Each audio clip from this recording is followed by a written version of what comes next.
కీర్తనల గ్రంథంలో 77వ కీర్తన మనం చదువుకున్నాం.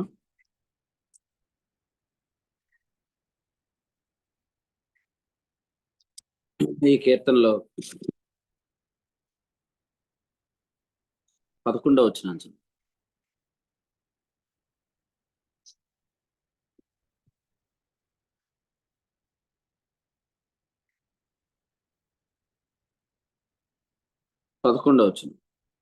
యెహోవా చేసిన కార్యములను, పూర్వము జరిగిన నీ ఆశ్చర్య కార్యములను నేను మనస్సునకు తెచ్చుకుందును.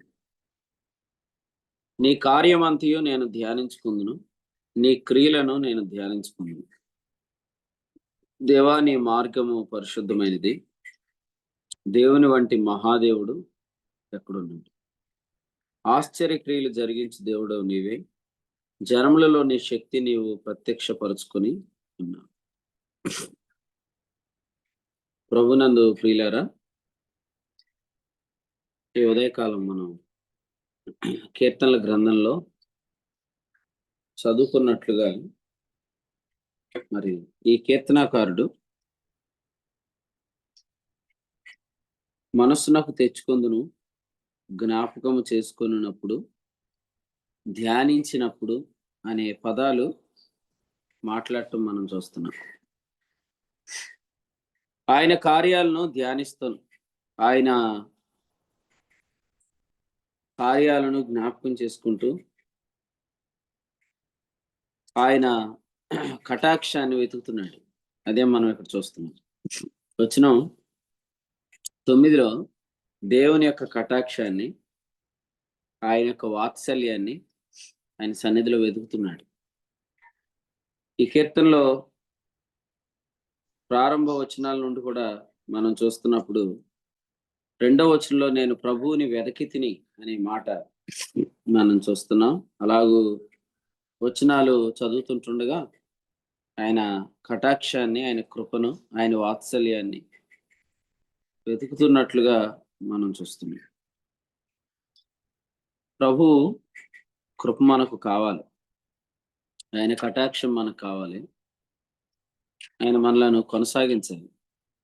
20వ వచనంలో చెప్పినట్లుగా నీ ప్రజలను మందవలే నడిపించితి అనే మాట ధ్యానం చేయాలి. ప్రభు మనలను మందవలే నడిపిస్తాడు అనేది గత రాత్రి మనం ధ్యానం చేసింది. పేతురు తన మొదటి పత్రికలో 2వ అధ్యాయం 24, 25 వచనాల్లో మాట్లాడుతూ 25లో చెప్పాడు, మీరు గొర్రెల వలె త్రోవ తప్పిపోతురు గాని ఇప్పుడు మీ ఆత్మల కాపురి అధ్యక్షుడినైన ఆయన వైపునకు మళ్ళీ ఉన్నాడు. మందవలే ఇశ్రాయేలీలను ఆయన నడిపించాడు. వారు కాపరి లేని గొర్రెలు కాదు. కానీ యెహెజ్కేలు గ్రంథంలో మరలా ఇశ్రాయేలు గురించి మాట్లాడుతూ 34వ అధ్యాయంలో నేను చెప్పిన మాట ఏంటంటే, నా గొర్రెలు చెదిరిపోయినాయి అని ప్రభు మరలా ఈ 34వ అధ్యాయంలో ఆయన చెప్పారు. వచనం 5లో చెప్పారు, కాపరులు లేక చెదిరిపోయాయి అని. కాబట్టి ఆయన వారిని ఐగుప్తులో నుండి మందవలే ఆయన తోలుకొని వచ్చాడు. అయితే తిరిగి అవి కాపరు లేని గొర్రెల వలె అవి చెదిరిపోయినాయి అనే మాట మనం చూస్తున్నాం. కానీ విశ్వాసులమైన మన జీవితాల్లో ఒకప్పుడు ప్రజగా ఉండక ఇప్పుడు దేవుని ప్రజ అయిన మన జీవితాల్లో మనం ఇప్పుడు చెదిరిపోయినట్లుగా లేము, కానీ ఆయన వైపునకు మళ్ళినట్లుగా ఉంది. పేతురు రాసిన మొదటి పత్రికలో 2వ అధ్యాయము 9, 10 వచనాల్లో అన్నాడు, ఒకప్పుడు కనికరింపబడక ఇప్పుడు కనికరించబడితిరి, ఒకప్పుడు మీరు ప్రజగా అది ఇప్పుడు ప్రజ అయితిరి అన్నాడు. ఒకప్పుడు ఇశ్రాయేలీలకి ఇచ్చిన టైటిల్ ఇప్పుడు దేవుడు మనకి ఇచ్చాడు. ఇశ్రాయేలీలు అనగా దేవుని ప్రజలని, దేవుని ప్రజ అయిన ఇశ్రాయేలీలను ప్రభు ఇప్పుడు కొంతకాలం విడిచిపెట్టి ఇప్పుడు ఆయన మనలను తన ప్రజగా చేసుకున్నాడు. అందుకని యోహాను సువార్త 10వ అధ్యాయంలో ప్రభు ఏం చెప్పారంటే, మీరు నా గొర్రెల్లో చేరిన వారు కారు అని చెప్పి, యోహాను సువార్త 10వ అధ్యాయంలో ఆయన చెప్పిన మాట ఏంటంటే, ఈ దొడ్డివి కాని వేరే గొర్రెలు నాకు కలవు అన్నాడు. 16వ వచనం. అందుచేత ఇప్పుడు ఆయన మనలను నడిపిస్తున్నాడు. ఇప్పుడు మనం ఆయన ప్రజలము. ఇప్పుడు మనం ఆయన మేపు గొర్రెలము. కాబట్టి ఇప్పుడు మనం దేవుని ప్రజ. ఇప్పుడు మనం ఆయన గొర్రెలము. ఇప్పుడు మనము ఆయన వైపునకు మళ్ళిన వారము. మనకు అధ్యక్షుడు ఉన్నాడు, మనకు ఆత్మల కాపురం ఉన్నాడు. కాబట్టి కాపరి లేని గొర్రెల వలె మనం ఆలోచన చేయకూడదు. ఏదో మనము సాధిస్తేనే మనము మార్గంలో ఉన్నట్టు, మనం ఏదైనా సాధించకపోతే అన్నీ చెదిరిపోయినట్టు మనం ఆలోచించకూడదు. పేతురు రాసిన మొదటి పత్రిక 2వ అధ్యాయం 25లో మనమందరం కూడా అధ్యక్షుని వైపు మళ్ళాం, ఆత్మల కాపురి వైపు మళ్ళాం అంటానికి మూల కార్యం ఏది? 2:24. అంతేగాని మన సక్సెస్ కాదు. మనకు ఉద్యోగం వస్తే, మనకు వివాహం జరిగితే, మనకు పిల్లలు పుడితే, మనకు గొప్ప కార్యాలు జరిగితే దాని మీద ఆధారపడి మనము ఆయన వైపు మళ్ళటం అనేది లేదు. ఆయన చేసిన కార్యాన్ని బట్టి మనం ఆయన వైపునకు మళ్ళాం. మళ్ళినట్లుగా ఎంచుకుంటే అది మనం చూస్తాం. కాబట్టి మన కళలంతా చెదిరిపోయినట్టు, మనం అనుకున్న ఆశలన్నీ చెదిరిపోయినట్టు, మన మీద ఊహించుకొని మాట్లాడేయటం అనేది అవిశ్వాసం. దేవుడు మన గురించి ఏం నిర్ణయించాడు అది తప్ప అన్ని క్లోజ్ అయిపోతాయి. ఎఫెసీ పత్రిక 1:12లో చెప్పినట్లుగా, రోమా పత్రిక 8వ అధ్యాయం 28లో చెప్పినట్లుగా, దేవుని గణపరిచే వారికి, ప్రేమించే వారికి దేవుడు ఎప్పుడు కూడా తన చిత్తానికి విరుద్ధమైన వాటిని జరగనివ్వడు. ఎందుకంటే ఆయన మందకు ద్వారం ఎవరు? ఆయనే. 10వ అధ్యాయంలో ప్రభు మాట్లాడుతూ ఏం చెప్పారు? గొర్రెలు పో ద్వారం నేనే అన్నాడు. ఇప్పుడు పలానా ఉద్యోగానికి మనం వెళ్ళకూడదని ఆయన అనుకుంటే ఆయనే దాన్ని తలుపు మోస్తాడు. ఎక్కడికి వెళ్ళాలో ఆయన దానికే తలుపు తెరుస్తాడు. పలానా పరిచర్యకు మనం లేదా పలానా చోటుకు వెళ్ళకూడదంటే ఆయనే తలుపు మోస్తాడు. కాబట్టి ఇక్కడ ఆయన మందగా ఉన్నాము, ఆయన వైపునకు మనం మళ్ళీ ఉన్నాము అనే విషయాన్ని బట్టి, ఇది మన కార్యాలను బట్టి కాదు, ప్రభు అయిన యేసుక్రీస్తు చేసిన కార్యాన్ని బట్టి. కాబట్టి సదాకాలానికి మనము చెదిరిపోని గొర్రెలు, సదాకాలానికి మనము ఆయన మేపు గొర్రెలు. కారణం, దానికి మూలమైన కార్యం క్రీస్తు ప్రభు చేశారు. ఆయన మన పాపముల విషయమై చనిపోయి నీతి విషయమై జీవించినప్పుడు, మనం క్రీస్తుతో కూడా పాపముల విషయమై చనిపోయి నీతి విషయమై జీవం పొంది ఆయన పొందిన గాయము చేత స్వస్థత నొందితిమి అనే మాట చూస్తుంది. ఏ విషయానికి మనం ఎక్కడికి వెళ్ళాల్సిన అవసరం లేదు. ఆత్మ విషయాలలో, ఆరోగ్య విషయాలలో, అన్ని విషయాలలో మనము ప్రభువులోనే అన్ని కలిగి ఉన్నాం. అందుకనే పాపముల విషయమే చనిపోయి నీతి విషయమే జీవించటం అనేది మన ఆత్మ విషయంలో మాట్లాడుతున్నాం. ఆయన పొందిన గాయం చేత మీరు స్వస్థత నొందితిరి అనేది మన యొక్క శరీరం విషయంలో మాట్లాడుతుంది. కాబట్టి ఆత్మకు కావలసినవి, శరీరానికి కావలసినవి అన్నీ ఆయనే ఇస్తాడు. ఆయనలో ఉన్నాయి. అందుకనే దేని కొరకు దేని వైపు మనం మళ్ళవలసిన అవసరం లేదు. దేని కొరకు మనం దేని వైపు మళ్ళవలసిన అవసరము లేదన్నమాట.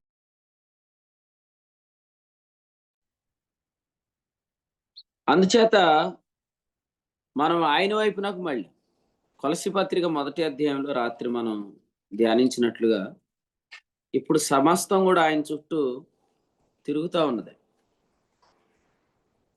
కొలసీలకు రాసిన పత్రిక 1వ అధ్యాయం కదండి. ఇప్పుడు మీలో ఎంతమంది కదలకుండా కూర్చున్నారు అనుకుంటున్నారు? మీరు వాస్తవం కదలకుండా కూర్చోాలి. మీరు కూడా తిరుగుతున్నారు. సూర్యుని చుట్టూ తిరుగుతున్నారు. మీకు తెలుసా మీరు తిరుగుతున్నారని? మీరు తిరుగుతున్నారు. భూమి తిరుగుతున్నప్పుడు, మనం భూమిలో ఉన్నప్పుడు మనం కూడా తిరుగుతున్నాం. సేమ్ అలాగే ఈ భూమి ఎవరి చుట్టూ తిరుగుతుంది? వాస్తవంగా ఈ సూర్యుని చుట్టూ కాదు తిరుగుతుంది. సమస్తం క్రీస్తు చుట్టే తిరుగుతుంది. రాత్రి నేను ఈ ఎక్స్‌ప్లనేషన్ చెప్పాక హైదరాబాద్ శ్రీనివాస్ అన్న మెసేజ్ పెట్టాడు. నేను ఉదయకాలం వారి పాపకు కొంత అనారోగ్యంగా ఉంది. రాత్రి వర్తమానం తర్వాత ప్రభు స్వస్థపరిచాడని చెప్పి ఈ విషయాన్ని జ్ఞాపకం చేశాడు. మనం ఆయన చుట్టూ రివాల్వ్ అవుతున్నాం అనేది. కొలసి పత్రిక 1వ అధ్యాయంలో 19-20 వచనాల్లో సమస్తము ఆయన చుట్టూ తిరుగుతున్నది, లేదా సమస్తము ఆయన యొక్క కంట్రోల్లో ఉన్నది. దీనికి కారణం ఏంటంటే 19 సర్వ సంపూర్ణత ఆయనలో ఉంది కదా. మనం చాలాసార్లు వింటాం, ఓ పదార్థం యొక్క ద్రవ్యరాశి ఎక్కడ ఉంటది కదండి? న్యూక్లియస్ లో ఉంటది. నెంబర్ ఆఫ్ ప్రోటాన్స్ అన్నమాట. ఒక పదార్థం యొక్క ద్రవ్యరాశి అంటే ఏంటంటే నెంబర్ ఆఫ్ ప్రోటాన్స్. ఎక్కడ ఉంటది నెంబర్ ఆఫ్ ప్రోటాన్స్ అంటే? న్యూక్లియస్ అన్నమాట. దాని కేంద్రంలోనే ఉంటది. కాబట్టి సర్వ సంపూర్ణత ఎక్కడ ఉంటది అంటే కేంద్రంలోనే ఉంటది. ఈరోజు మన యొక్క మనం ఆలోచిస్తున్నప్పుడు క్రీస్తులోనే సర్వం ఉంది కాబట్టి తండ్రి అయిన దేవుడు ఏమంటున్నాడు అంటే మీరు ఆయన వైపునకు మళ్ళారు అంటున్నాడు. అయినా కొన్నిసార్లు జాతకాలు చూపించుకోవటం, ముహూర్తాలు పెట్టించుకోవటం, విచారణ చేయడానికి వెళ్ళిపోవటం, ఇవన్నీ చేస్తున్న వారు వారి జీవితాల్లో ఆయన వైపునకు మనం మళ్ళాము అనే సత్యాన్ని వారు నమ్మలేక వెళ్ళిపోతున్నారు. కానీ ఎవరిలో ఏమీ లేదు. రాజుల 2వ గ్రంథం 1వ అధ్యాయంలో, యెషయా గ్రంథం 30వ అధ్యాయంలో వ్రాయబడిన వాక్యాలు మనం చదువుతున్నప్పుడు అక్కడ ఏం రాయబడిందంటే, రాజుల 2వ గ్రంథం 1వ అధ్యాయంలో వ్రాయబడిన మాట చూస్తున్నప్పుడు 3వ వచనం, ఇశ్రాయేలు వారిలో దేవుడు అన్నవాడు లేడనుకొని ఎక్రోను దేవత అయిన బయల్జెబూబు నద్దు మీరు విచారింపబోచున్నారా అని అడిగాడు. కాబట్టి ఆయన వైపునకు మళ్ళీ ఉన్నారు అనే మాట ఏం చెప్తుందంటే అన్ని ఆయనలో ఉన్నాయి. కాబట్టి మీరు ఆయన వైపునకు మళ్ళీ ఉన్నారనే మాట చెప్పాడు. కానీ ఈ సత్యాన్ని నమ్మనోళ్ళు వారు దేవుని చిత్తానికి భిన్నంగా ప్రయాణం చేస్తున్నారు. యెషయా గ్రంథం 30వ అధ్యాయంలో కూడా వ్రాయబడిన మాట ఏంటంటే 2వ వచనం, వారు నా నోటి మాట విచారణ చేయక ఫరో బలము చేత తమను తాము బలపరుచుకొనుటకు ఐగుప్తు నీడను శరణు జొచ్చుటకు ఐగుప్తునకు ప్రయాణం చేదురు అని చెప్పాడు. ఆ తర్వాత వచనంలో ఏముంది? ఫరో వలన కలుగు బలం మీకు అవమానమే. కాబట్టి దేవుని మాట వినట్లేని వారు, చెప్పే మాటకు లోబడిన వారు ఎవరైతే ఉన్నారో they still believing that something is apart from Christ, ఏదో క్రీస్తుకు వేరుగా ఉంది అనే నమ్మకం వాళ్ళు మెదులుతుంది. ఆ ప్రయత్నం వల్ల అవమానమే కలిగిద్ది. ఎందుకంటే దేవుని చిత్తానికి విరుద్ధంగా వెళ్ళిన వాళ్ళు ఎవరికి మేలు కలగదు. కాబట్టి మీరు చదవండి, ఇందాక చదివిన కీర్తనలు ఏముంది? నాకు కలిగిన శ్రమ ఏం చెప్పింది అన్నాడు? నాకు కలిగిన శ్రమ ఏం నేర్పించింది అన్నాడు? 77వ కీర్తన, కీర్తనల గ్రంథం 77వ కీర్తన.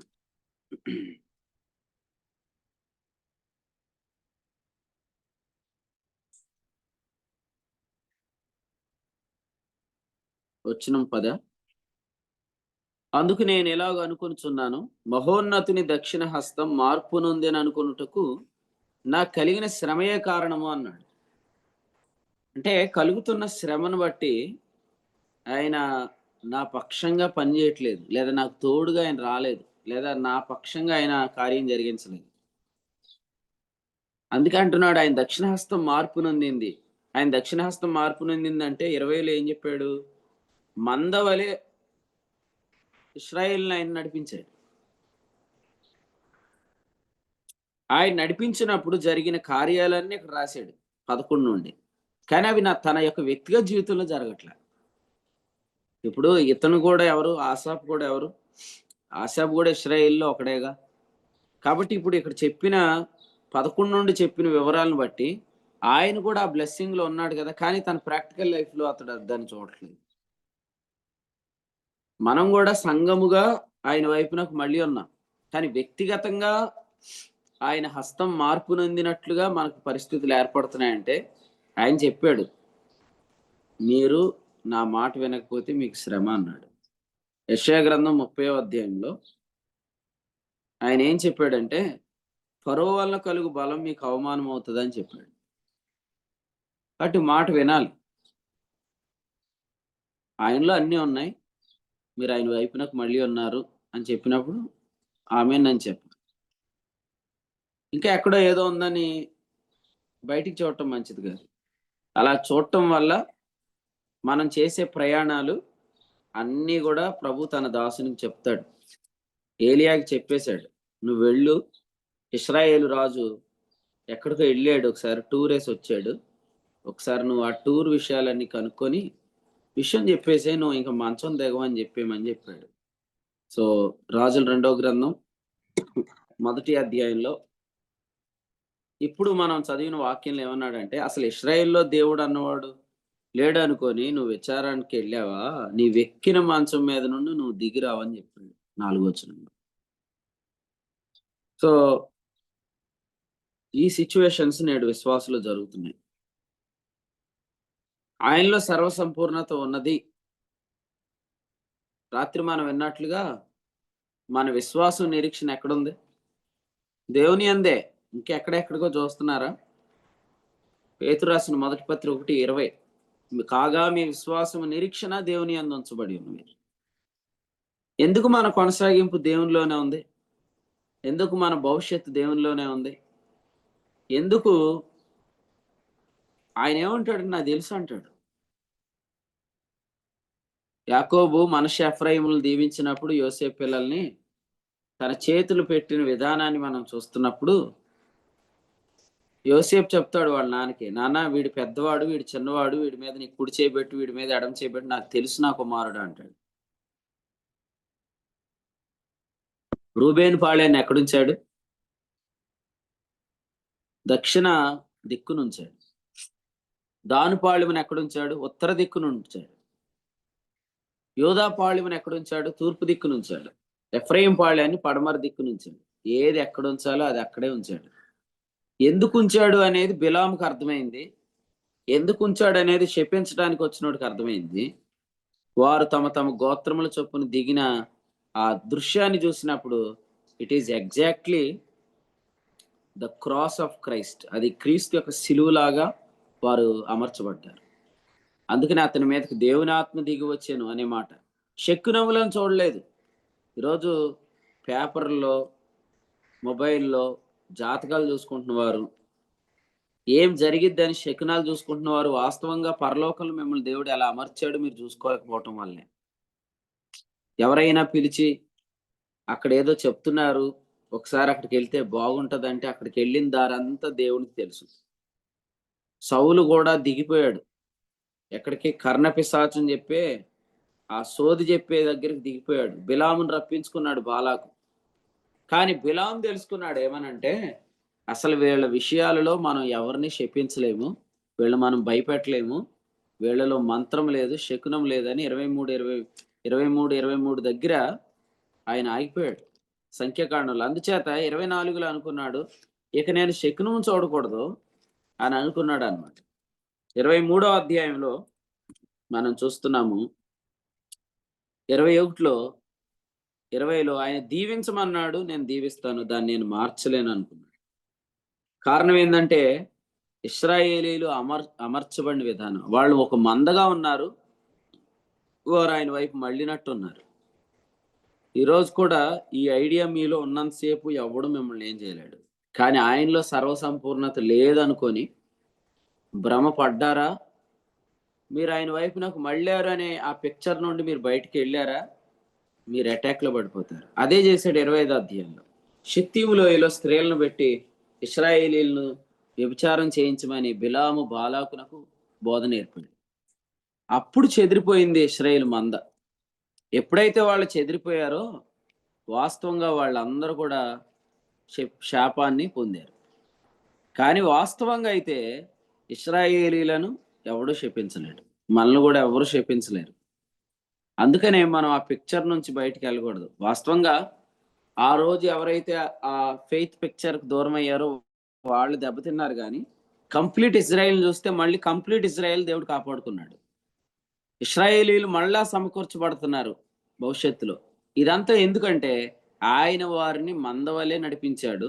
వారందరిని గూర్చి ఆయన చెప్పిన మాట ఏందంటే, మీరు ఆయన వైపునకు మళ్ళారు అని చెప్తున్నాడు. కాబట్టి వాళ్ళు కాపాడబడతారు. కానీ ఎవరు దాన్ని చూసుకోలేదు. వాళ్ళు మాత్రం నశించిపోయారు.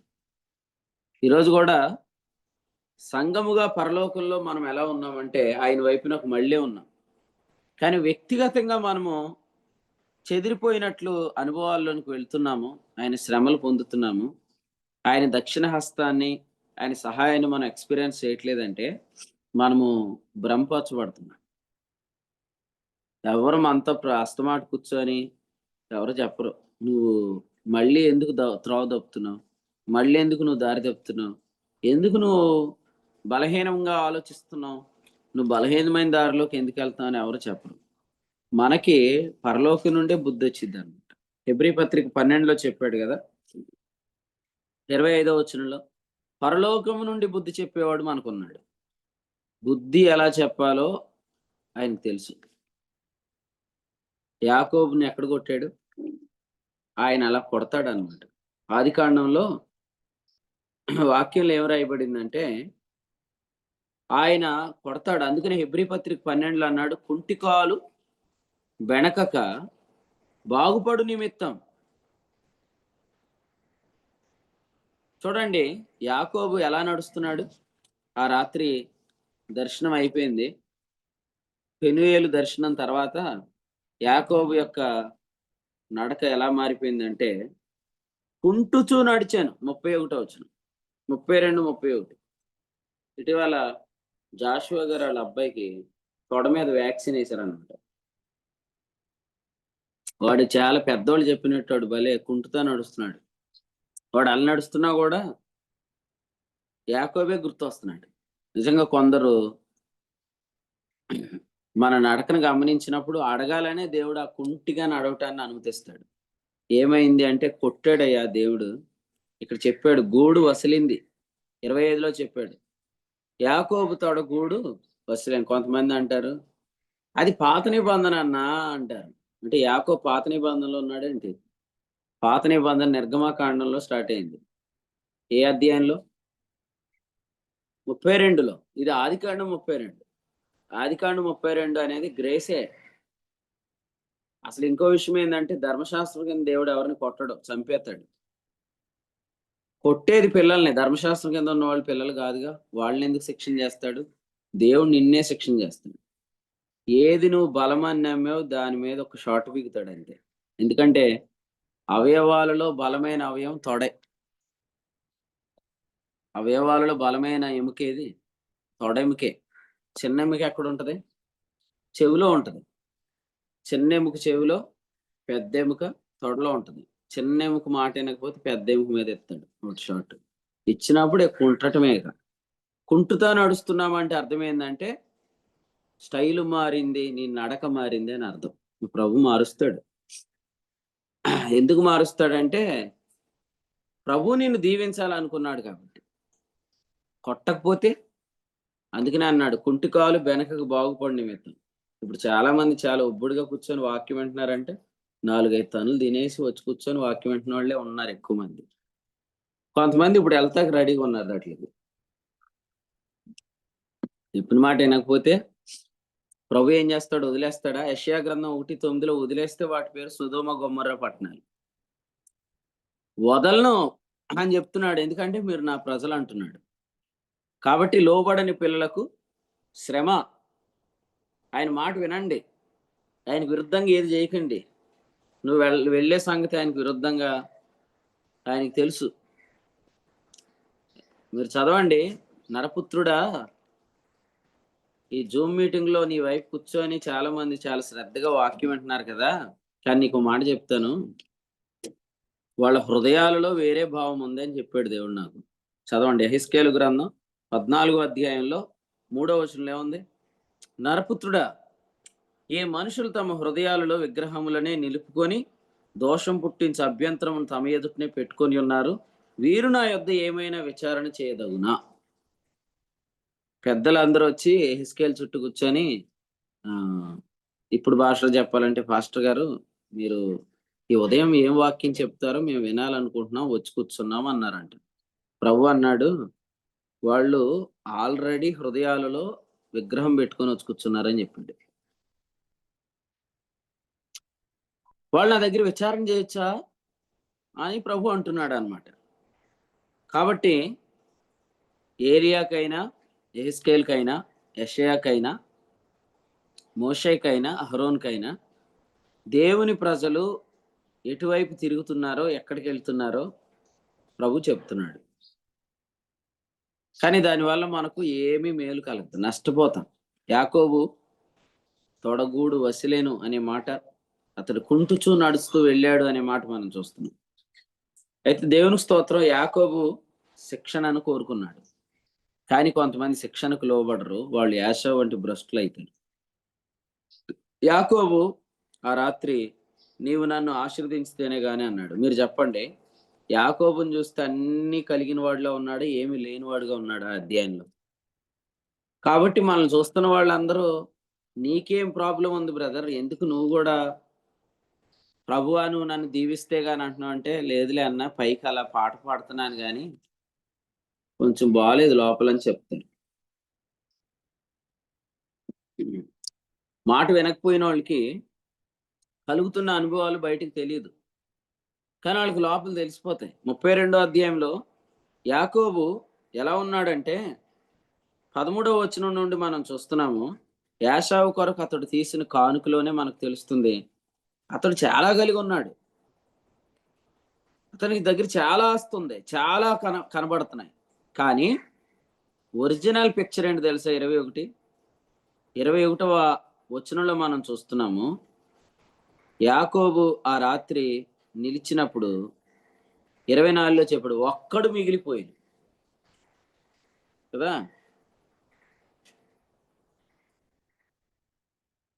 ఒక్కడు మిగిలిపోయిను. ప్రార్థన చేయకండి ఎవరు కూడా, లాస్ట్ ప్రార్థన మీకు ఇచ్చేస్తారు. అది ఒక్కడు మిగిలిపోయాడంటే ఎంతమంది ఉన్నారు ఇప్పుడు? ఇంత గుంపులో ఉన్నా ఆయన ఒక్కళ్ళలాగే ఉన్నాడంటే ఎవ్వరికి తెలియని ఒక ఇబ్బందిని ఆయన పర్సనల్ గా ఫేస్ చేస్తున్నాడు. ఇదంతా ఎందుకు వచ్చింది? మాట వినకుండా వెళ్తున్న త్రోవ. నీ మార్గం పరిశుద్ధమైంది అన్నాడే లేదా మనం చదివిన కీర్తనలో? దేవుని మార్గం ఎలా ఉంది? పరిశుద్ధంగా ఉంది. మీరు ఆ మార్గంలో వెళ్ళినప్పుడు మీ జీవితంలో ఏం కనపడతాయి? అపవిత్రం అంతా కనపడుతుంది. అంటే మీరు ఆయన మార్గంలో వెళ్ళట్లేదు అంటానికి అదే సూచన. ఇప్పుడు మనం చదివిన కీర్తన గ్రంథంలో దేవుని మార్గం సముద్రంలో ఉండేను అన్నాడు చూసారా? 19, 13 ఏమన్నాడు? నీ మార్గం పరిశుద్ధమైనదే అన్నాడు. ఇప్పుడు కొంచెం పైకొస్తే 10వ వచనంలో నీ దక్షిణ హస్తం మార్పు నొందింది అంటానికి నాకు కలిగిన శ్రమే కారణం. అంటే మన లైఫ్ లో సూచనలు ఉంటాయి. మనం త్రోవ తప్పి వెళ్తున్నప్పుడు పరిశుద్ధమైన మార్గంలో వెళ్ళట్లేదు కాబట్టి అపవిత్రమైన కార్యాలు మన జీవితాల్లో కనబడతాయి. ఇదివరకు రాని మోహపు చూపులు మళ్ళీ ఎందుకు స్టార్ట్ అయినాయి? ఇదివరకు లేని ఆలోచనలు, చెత్త ఆలోచనలు మళ్ళీ బుర్రకాయలోకి ఎందుకు వస్తున్నాయి? సో ఇదంతా ఏందంటే నువ్వు త్రోవ తప్పావు. అందుకనే 32వ అధ్యాయంలో ఏం చెప్తున్నాడంటే మొదటి వచనంలో, యాకోబు తన త్రోవను వెళ్ళుచుండగా దేవదూతలు అతన్ని ఎదుర్కొని 32:1. ఇప్పుడు యాకోబు సరైన త్రోవలోనే ఉన్నాడా? ఎస్, సరైన త్రోవలోనే ఉన్నాడు. ఎందుకంటే 28వ అధ్యాయంలో ఆయనకి ఏ దర్శనం వచ్చిందో తిరిగి మరలా ఆ దర్శనం వైపు తిరిగాడు. మళ్ళీ ఆ దర్శనం వైపు తిరిగి వస్తున్నాడు. Now is in the right way. అయితే ఈ దారిలో నడవటానికి కావలసిన పరివర్తన, తన ప్రవర్తన ఒక షాట్ ఇవ్వటం ద్వారా దేవుడు సరిచేశాడు.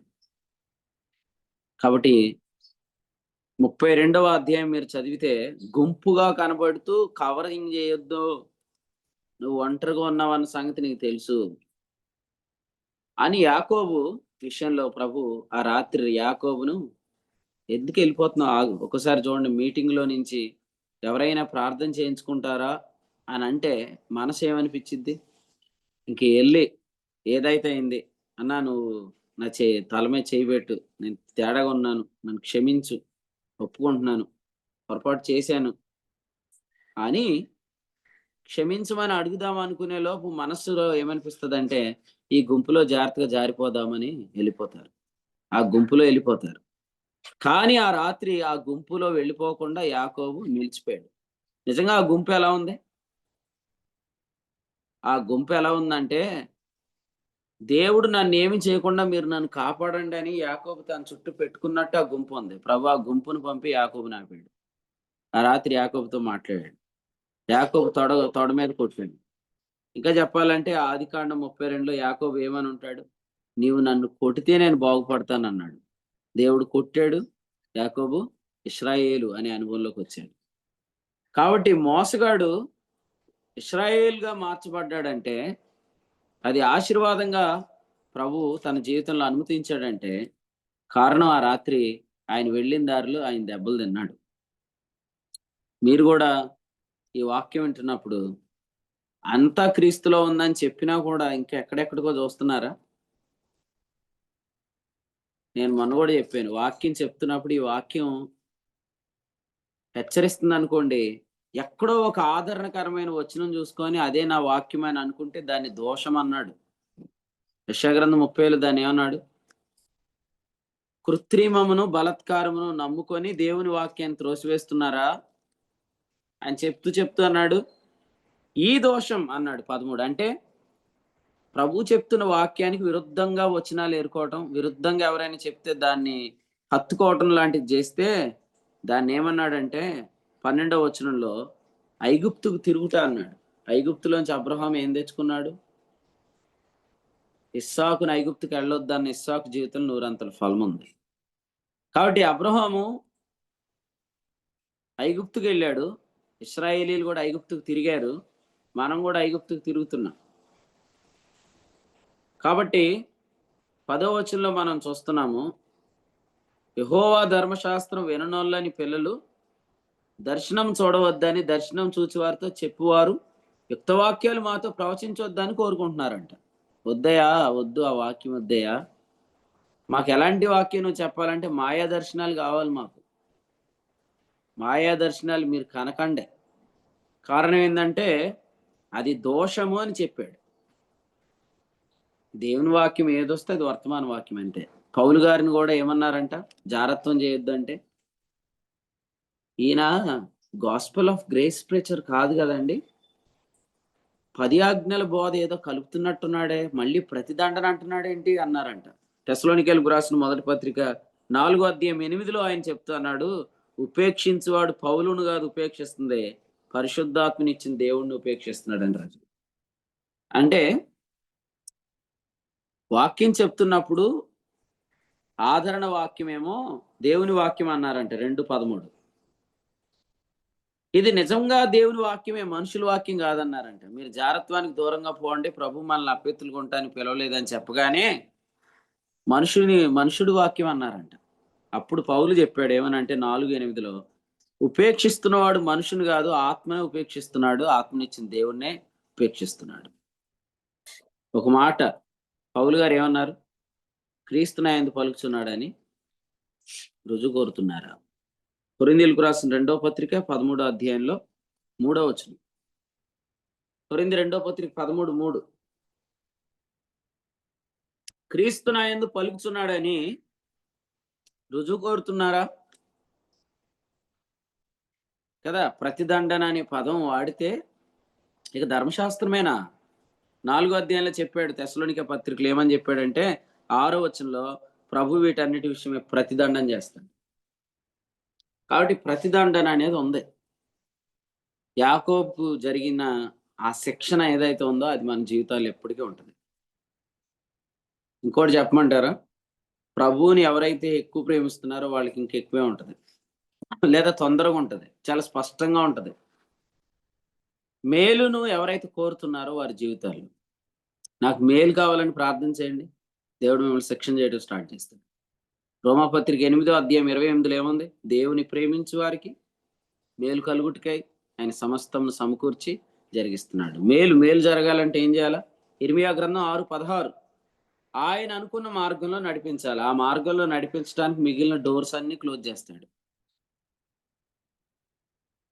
సో అపోస్తల కార్యాల గ్రంథం 16వ అధ్యాయంలో యేసు యొక్క ఆత్మ వారిని వెళ్ళనీయలేదనే మాట నాకు చాలా ఇష్టం. 7వ వచనం. ఏది సరైన మార్గమో అందులో మాత్రమే ప్రభు మనల్ని నడిపిస్తాడు. ఆ మార్గంలో నెమ్మది దొరికిద్ది. 6:16 ఆ మార్గంలో మేలు కూడా దొరికిద్ది. కానీ ఆ మార్గం గుర్తించబడదు. అది గుర్తుపెట్టుకోండి. అది మర్మమే.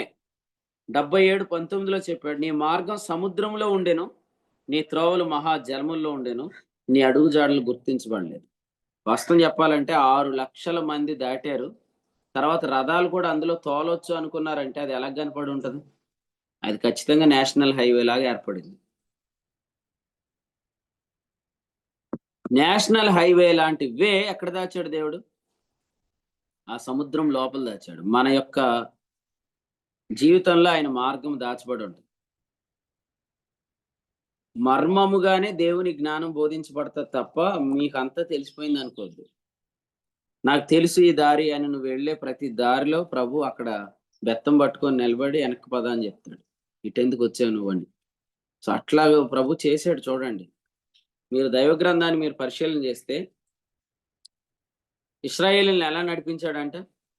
చుట్టుదారి అగు ఎర్ర సముద్రపు మార్గాన్ని నడిపించాడు. 13:18. ఎందుకంట 17 ఐగుప్తుకు తిరుగుదురేమో అనుకొని సమీపమైన మార్గాన్న నడిపించలేదు అని వ్రాయబడింది. కాబట్టి సమీపమైన మార్గాలు చూసుకోకండి.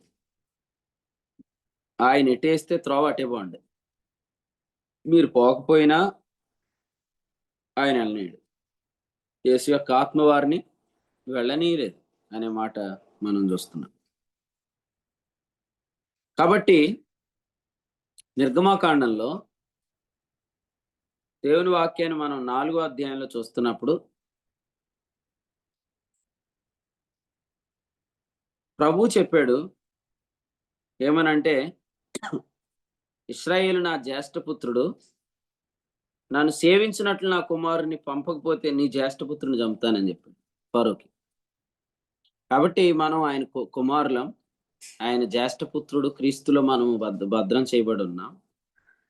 కాబట్టి మన విషయాల్లో మనము ఎలాగ వెళ్ళాలో ప్రభు అలాగే తీసుకెళ్తాడు. అలా తీసుకువెళ్ళటం కోసం ప్రభు మన జీవితాల్లో ఆయన కార్యం జరిగిస్తాడనే దాన్ని బట్టి ప్రభుకు స్తోత్రం. అందుచేత ఈ అధ్యాయంలో ఇంకో మంచి మాట ఉంది చూడండి.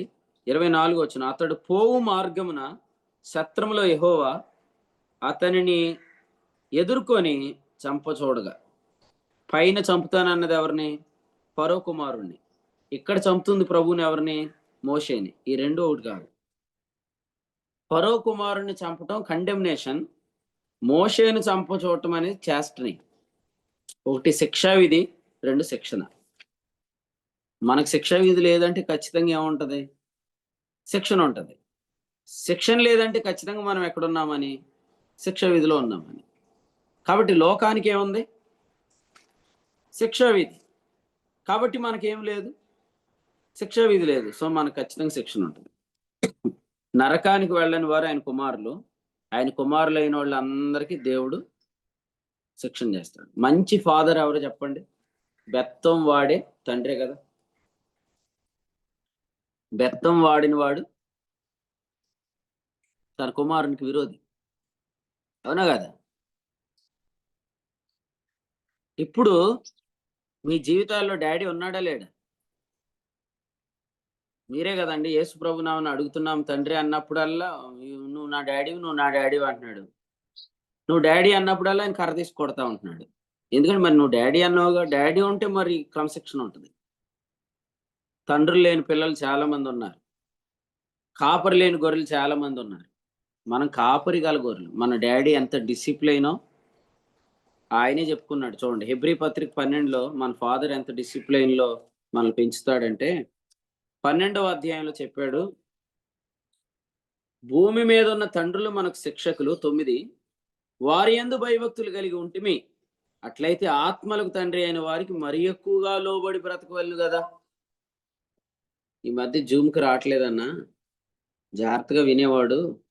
4, 5 దెబ్బలు తిన్నాడు. ఈసారి ఇంక మాననని వచ్చి కూర్చున్నాడు. మళ్ళీ మానాడన్నా అంటే, "ఏం పర్లేదు. మళ్ళీ తన్నించుకొని మళ్ళీ వచ్చేత్తాడు. ఏం కంగారు పడకు. ఫోన్ చేయకండి ఇక." ఎందుకు వచ్చేత్తాడంటే దేవుడు డ్యాడీ గదా! దేవుడు డ్యాడీ అయితే ఏం చేస్తానన్నాడు? భూమి మీద ఉన్న తండ్రుల కంటే నా దగ్గర ఇంకా ఎక్కువయిందుందిరా బాబు అని చెప్తున్నాడాయన. మన డ్యాడీ మంచోడా? పరలోకంలో ఉన్న డ్యాడీ మంచోడా? హ్మ్.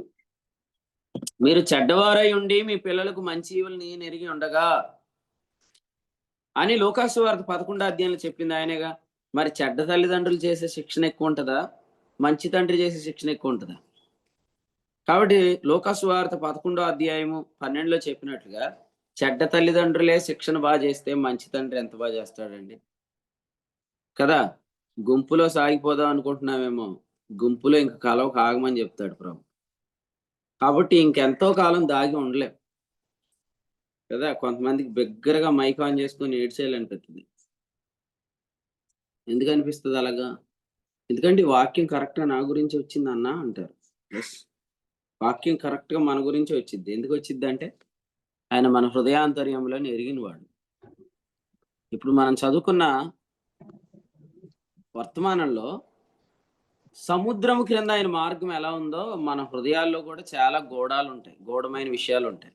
అయన్నీ ఆయన బయటికి తెచ్చి వాటిని సరిచేస్తా ఉంటాడు. అందుకనే హృదయాలోచనలు ఎవరి వశం?